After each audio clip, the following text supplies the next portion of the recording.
Medak Wesley ఉన్నత పాఠశాలలో జిల్లా స్థాయి ఇన్స్పైర్ సైన్స్ ఫేర్ ముగింపు కార్యక్రమంలో మెదక్ ఎంపీ రఘునందన్ రావు పాల్గొని విజేతలకు బహుమతులు అందించారు.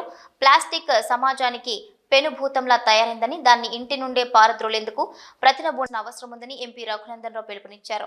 ఇక వాతావరణంలో వస్తున్న మార్పులకు ప్రధాన కారణం విచ్చలవిడిగా వాడుతున్న ప్లాస్టిక్ అన్నారు. ఢిల్లీ పరిస్థితి రోజురోజుకు విషమంగా అవుతుందని ఆవేదన వ్యక్తం చేశారు. వాయునాడ్ భూ ప్రకంపనలకు, ఉత్తరాఖండ్ వరదలకు, అకస్మాత్తుగా సంభవిస్తున్న విపత్తులకు కారణం వాతావరణం వస్తున్న మార్పులు, పెరుగుతున్న కాలుష్యమే అన్నారు. ప్లాస్టిక్ వాడకమని ఇక్కడి నుంచే విద్యార్థులు శపథం చేయాలని ఇక విద్యార్థులకు పిలుపునిచ్చారు. మనం నిత్యం పారవేసే చెత్తతో డీజిల్ తయారవుతుందన్నారు. అందుకోసం మెదక్, సిద్దిపేట, సంగారెడ్డి జిల్లా కలెక్టర్లకు భూమి కేటాయించాలని కోరినట్లుగా తెలిపారు. రాబోయే తరాలకు సహజ వ్యవసాయం చాలా ముఖ్యమన్నారు. ఉపాధ్యాయులు కేవలం ర్యాంకులపైనే కాకుండా విద్యార్థుల సృజనాత్మకతపై దృష్టి సారించాలన్నారు. విద్యార్థులు చదువుతో పాటు శారీరక దృఢత్వంపై దృష్టి పెట్టాలన్నారు. మంచి ఆహారం, శారీరక దృఢత్వం ఉన్నప్పుడే మంచి చదువు సాధ్యమన్నారు. వివిధ పాఠశాలల యాజమాన్యాలు, ఉపాధ్యాయులు, భవిష్యత్ సైంటిస్టులను తయారు చేస్తున్నటువంటి మా టీచర్లందరికీ ఈ కార్యక్రమాన్ని బాహ్య ప్రపంచానికి నిన్నటి నుంచి కంటిన్యూస్ తెలియజేసినటువంటి ప్రింట్ ఎలక్ట్రానిక్ మీడియా మిత్రులకి, ఈ చిన్నారుల తల్లిదండ్రులందరికీ పేరు పేరున శుభాకాంక్షలు, అభినందనలు తెలియజేస్తా ఉన్నాను. ఇందాక రాజరెడ్డి గారు చెప్పినట్టు నాకు కూడా గుర్తుంది. 2 సంవత్సరాల క్రితం దుబ్బాక శాసనసభ్యునిగా ఈ కార్యక్రమానికి రావడం జరిగింది. అప్పుడు ఉన్నటువంటి కార్యక్రమంతో కంపేర్ చేసి చూసినప్పుడు ఇప్పుడు పార్టిసిపెంట్ యొక్క సంఖ్య చాలా పెరిగినట్టు ఇందాక రాజరెడ్డి గారు చెప్పినటువంటి గణాంకాలు తెలియజేస్తా ఉన్నాయి. 36 మంది బాల శాస్త్రవేత్తలు దాదాపు 350 పైజీలకు ఎగ్జిబిట్స్ ని ప్రదర్శించింది. ఇవేదో మామూలుగా టీచర్లు చెప్తే తయారు చేసిన అనిపించట్లేదు.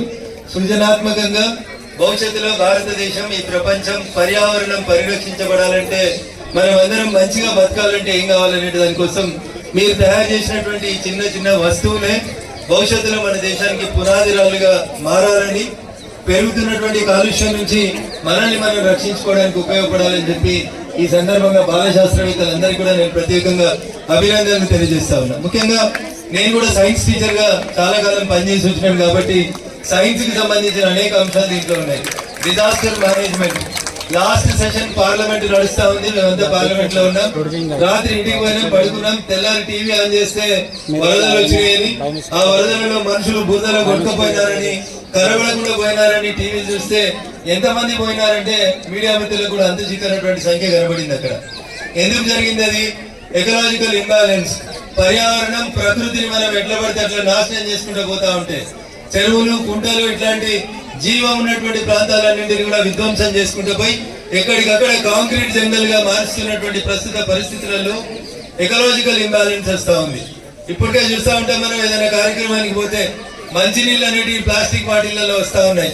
ఇంకొన్ని సంవత్సరాల తర్వాత బహుశా మాకు అవసరం రాదేమో కానీ మీ పిల్లలు వచ్చేసరికి పర్యావరణాన్ని ఇట్లే విధ్వంసం చేసుకుంటూ పోతే భవిష్యత్తులో మంచినీళ్ళ బాటిల్తో పాటు వీపులో ఒక ఆక్సిజన్ సిలిండర్ కూడా పెట్టి పంపాల్సినటువంటి పరిస్థితి వస్తుంది. ఇది బాధాకరం. మేము రాత్రి 1 o'clock వచ్చినాం ఢిల్లీ నుంచి. ఇప్పుడు ఢిల్లీలో పరిస్థితి ఎట్లుందంటే, ఇంకో 2 రోజులు అయితే పార్లమెంట్ నడవాలంటే మేము కూడా వెనకాల ఆక్సిజన్ సిలిండర్ పెట్టుకోలేకపోతే శ్వాస పీల్చుకోలేనటువంటి పరిస్థితి వచ్చేటువంటి దుస్థితికి పర్యావరణం అనేది నాశనం చేయబడతా ఉంది.